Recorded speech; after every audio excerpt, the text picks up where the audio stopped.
મિત્રો, તો ફરીથી એક નવા વિડીયોમાં તમારું સ્વાગત છે। જય માતાજી, જય શ્રી કૃષ્ણ। તો આજે આપણે આવ્યા છીએ દેવવીડ, જે ખોડિયાલમાંનું સ્થાન છે, અને આપણે દર્શન કરીએ ને તમને પણ કરાવીએ। તો વિડીયોમાં બન્યા રહેજો। વિડીયો ગમે તો વિડીયોને લાઈક, શેર અને સબસ્ક્રાઇબ કરી દેજો ચેનલને। જય માતાજી। કંઈક નજારો છે મસ્ત મજાનો, તમે જોઈ શકો છો। આ રસ્તો છે,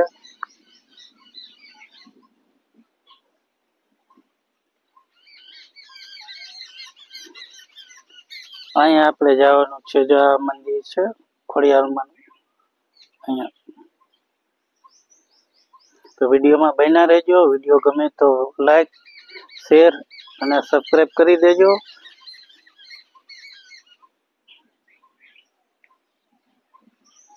તો ચાલો હવે તમને દર્શન કરાવીએ માતાજીના। તો આવી રીતે છે, સરસ મજાની નદીના કિનારે। વિડીયોમાં બન્યા રહેજો, બહુ મજા આવશે। જય માતાજી।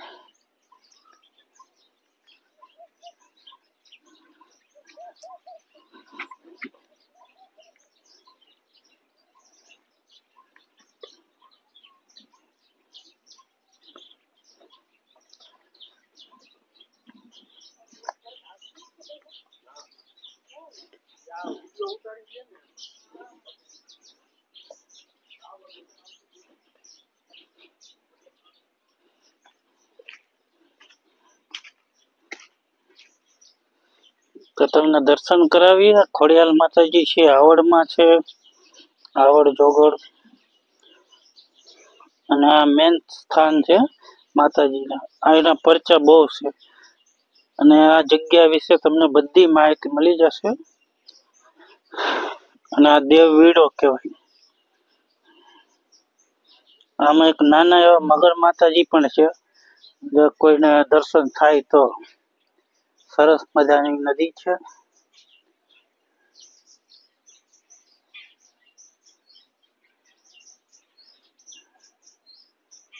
જય ખોડિયાર।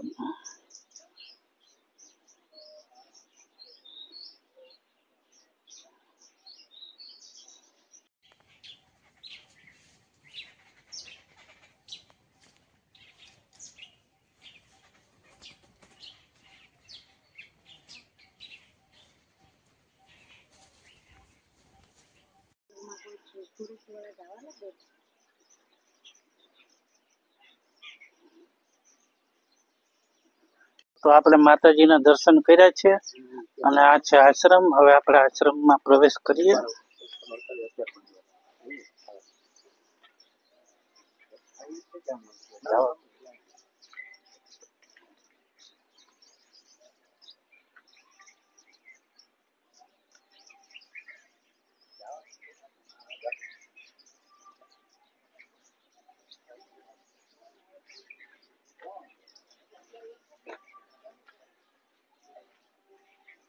તો આશ્રમમાં આવતાની સાથે જ આપણે ખોડિયાલમાંની બહુ સરસ મજાની પ્રતિમા, મૂર્તિ જે કહેવાય છે, એના દર્શન કરાવીએ। જય ખોડિયારમાં। અને સાથે ગણપતિ બાપાના પણ દર્શન કરીએ।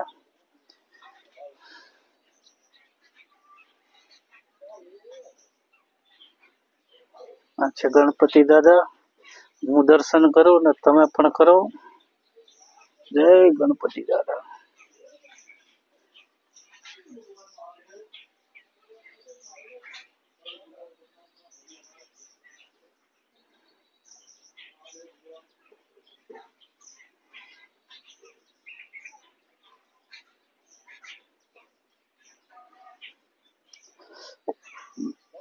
બહુ મસ્ત મજાની સુંદર જગ્યા છે,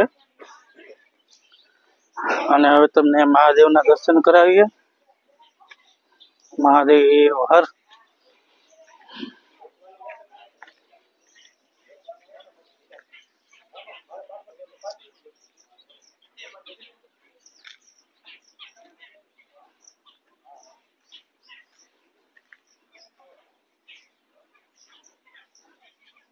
મહાદેવ હર. અહીંયા આપણે પેલા જે સાધુ હતા એમની સમાધિ છે એના પણ દર્શન કરી લ્યો. અહીંયાના જે આપણે મહંત કે સાધુ છે એમનો અખંડ ધૂણો છે એના પણ દર્શન કરાવીએ.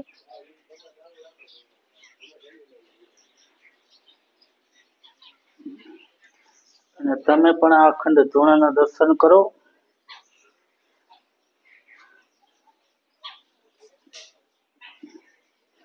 અહીંયા માતાજી છે.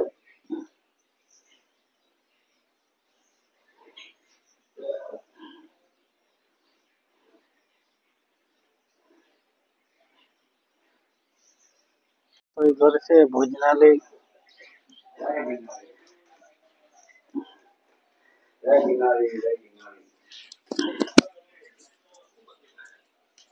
જય ગિરનારી, જય ગિરનારી. રોટલી બનાવ્યું, સરસ મજાની દેશી રોટલી, રાજસ્થાની રોટલી બનાવી, રાજસ્થાની.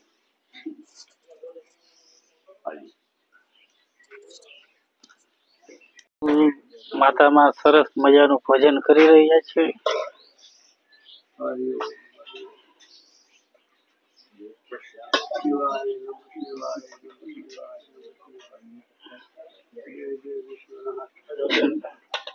તો આપણે આ માતાજીના દર્શન કર્યા હતા અને આ વીવડો છે અને આની માહિતી આપણા અરુણભાઈ આપશે, તમામ માહિતી.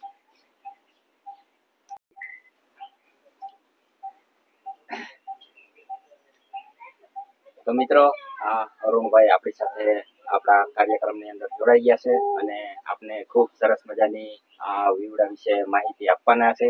તો આપણી ચેનલની અંદર મારા તરફથી અને જે પણ આપણા સબસ્ક્રાઈબરો છે તેના તરફથી અરુણભાઈ તમારી અમારી ચેનલની અંદર હાર્દિક સ્વાગત કરીએ છીએ. તો આ વીવડા વિશે સરસ મજાની માહિતી તમે આપજો અને તમારો પરિચય પહેલા આપી દેજો. મારું નામ અરુણભાઈ અમીરભાઈ જાદવ, બરોબર. ગામ ગુંદાળા, ગીર.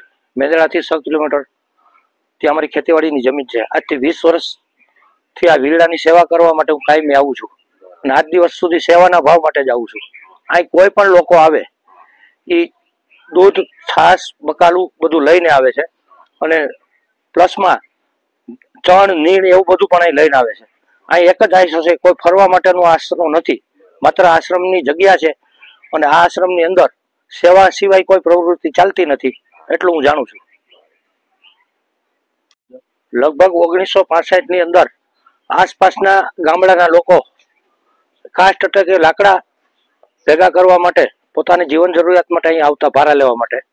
એ સમયમાં આ વિસ્તારમાં પાણી ક્યાંય નહોતું. એ પાણી માટે લોકોએ એક નક્કી કર્યું, એ બધાએ, અને વીરડો ગાળ્યો. એ સમયમાં જે વીરડો ગાળવામાં આવ્યો ત્યારે એમાં પાણી થયું. પાણી થયા બાદ 1972 ની અંદર એક શેત્રુંજી ડુંગરની અંદરથી કલ્યાણગીરી નામના એક સાધુ તપસ્યા કરવા માટે આવ્યા. એ ફરતા ફરતા વીરડાની પાસે આવ્યા અને સિદ્ધ લાગ્યું કે આ વીરડો મારે સિદ્ધ કરવો છે. એટલે આ વીરડાના પાણીને એને સિદ્ધ કર્યું અને આ પાણી બહુ પ્રખ્યાત પાણી છે. આ માણસોના રોગ પણ મટે છે આનાથી. પછી સાધુએ આ જે ઝાડ દેખાય છે એ રાયણનું ઝાડ છે. આ ખોડિયારમાંની સ્થાપના કરી.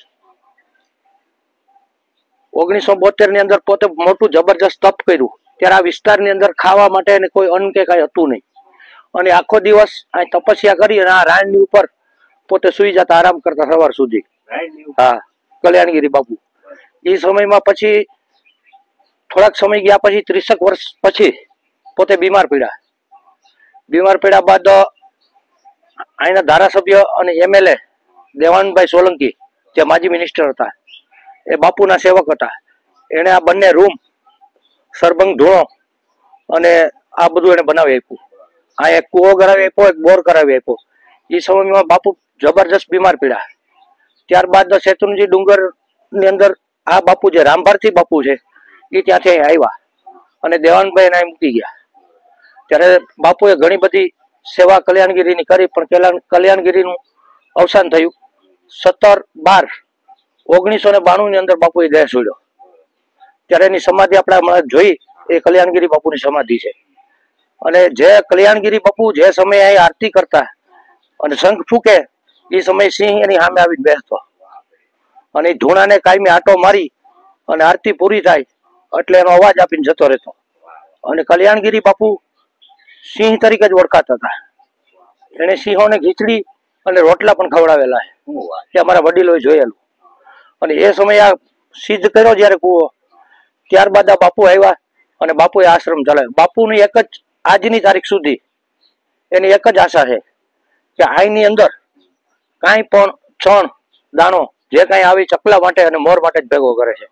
અને 24 કલાક અહીંયા 50-60 મોર, એટલા કબૂતરાઓ, એટલા પોપટ. 1972 ની અંદર જે ભયંકર દુષ્કાળ પડ્યો ત્યારે ગુજરાત સરકારે રામભારતી બાપુને એવોર્ડ આપેલો. એટલા પશુ પક્ષીઓને બચાવી પોતે આ ડંકીથી આ વેળો ભરતા હતા.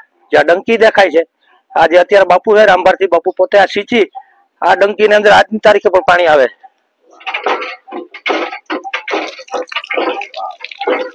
આ ડંકીથી બાપુ હવેળો ભરતા અને બધા પશુ પક્ષી પ્રાણીઓ, હરણ, સિંહ બધા પીતા. આખો દિવસ અહીં ઘણા બધા પક્ષીઓ અને પ્રાણીઓ રહે છે.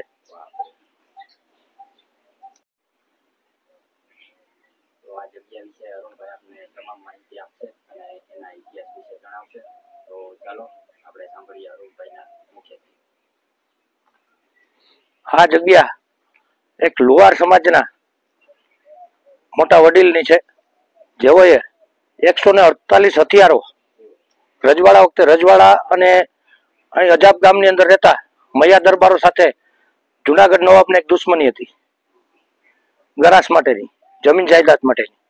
એ સમયે કોઈ વાત એનું સમાધાન થઈ શક્યું નહીં. એ સમયે મૈયા દરબારો ત્યાંથી અજાબ ગામ છોડી અને અહીંથી થોડા કિલોમીટર દૂર એક કરડો ડુંગર છે, એ કરડા ડુંગરની અંદર જતા રહ્યા. રાતવાસો ત્યાં કર્યો કાયમી. જુનાગઢ નવાબે 6-7 વાર સમાધાન માટે એ લોકોને અરજી કરી કે અમે તમે સમાધાન કરવા તૈયાર છીએ, પણ છતાં સમાધાન થયું નહીં. એટલે મૈયા દરબારોને ખબર હતી કે આ અમારી પર હુમલો કરશે જ 100%. એ સમયે આ લુહાર બાપા જે હતા એને 148 ભયંકર હથિયારો બનાવ્યા હતા મૈયા દરબારો માટે એના કહેવાથી. અને એ હથિયારો મૈયા દરબારને એને આપ્યા હતા. જે સમયે જુનાગઢ નવાબે મૈયા દરબારો પર દગો શરૂ કર્યો કે દગાથી એને સમાધાન માટે આવીએ છીએ એમ કરીને પાડી દેવાય. એ સમયે જુનાગઢ નવાબ આ રસ્તે આવી અને પેલા અહીંયા આવ્યા ત્યારે આ લુહાર ભગતની પેલા હત્યા કરી, એને મારી નાખ્યા. અહીંથી પછી આ રસ્તે પોતે કરડા ડુંગરની અંદર ગયા, ત્યાં સમાધાન માટેની ખોટી વાત કરી અને 48 જણાઓને મોતને ઘાટ ઉતાર્યા હતા એ લોકોએ, મૈયા દરબારોને. એટલે આજે અજરો અજર છે એ ખાંભીઓ ત્યાં દરબારોની, બરાબર છે. અહીં લુહાર ભગતના બધા લુહાર જ્ઞાતિના માણસો અહીં ચોખા કરવા આવે છે અને મૈયા દરબારો કરડા ડુંગરની અંદર પોતે પણ ચોખા કરવા જાય છે. આનો બહુ જૂનો ઇતિહાસ છે. પહેલી વખત આને મારવામાં આવ્યા હતા. બાકી બધી ખાંભી. હા. તો મિત્રો આવી ખૂબ સરસ માહિતી અને આપણા ઇતિહાસ વિશે અરુણભાઈ આપને માહિતી આપી, એ બદલ આપણે અરુણભાઈનો ખૂબ ખૂબ ધન્યવાદ માનીએ. અને જય ગિરનારી. તો આપણે બાપુના ચરણે આવી ગયા છીએ, તો બાપુ સાથે આપણે ઘણો સંવાદ કરશું અને અહીંયા માતામાં છે સેવકો પણ આવેલા છે, એની સાથે આપણે સંવાદ કરશું. તો એ પેલા મારા તરફથી અને બધા વ્યૂ તરફથી બાપુ નમો નારાયણ, જય ગિરનારી. તો બધાને આશીર્વાદ દેજો કે સત્કાર્ય કરતા રહીએ અને ધર્મના માર્ગે હાલતા રહીએ. તો અહીંયા આપણે અરુણભાઈ આવેલા છે, તો આ જગ્યા વિશે અને બાપુ વિશે થોડીક માહિતી આપશે. તો અરુણભાઈ, બાપુ વિશે થોડીક તમે માહિતી. આ જગ્યાના અમારા મહંત તરીકે રામભારતી બાપુ આજથી 40 વર્ષ ત્યાં સેવા આપે છે. સેવાનો એક જ ધ્યેય છે, ચકલાઓને તળ નાખવાનું. બીજો એનો કોઈ ધ્યેય કમાઈ લેવાનો નથી, માત્ર ભક્તિ કરવાનો. એમની સાથે રહેલા આ અમારા માતાજી છે, એ પણ એનો ધ્યેય જ છે. દેવકી ભારતી એમનું નામ છે. એ માત્ર સેવાના આશયથી જાય રહે છે અને બાપુની સેવા કરે છે, બધાને રોટલા ખવડાવે. બીજા બાજુમાં બેઠા છે એ જુનાગઢના એડવોકેટ ધર્મિષ્ઠાબેન જોશી છે. એવો પણ ઘણીવાર અવારનવાર બાપુને મળવા માટે આવે, આશ્રમની મુલાકાત લે છે. ખરેખર રાજ્ય સરકારે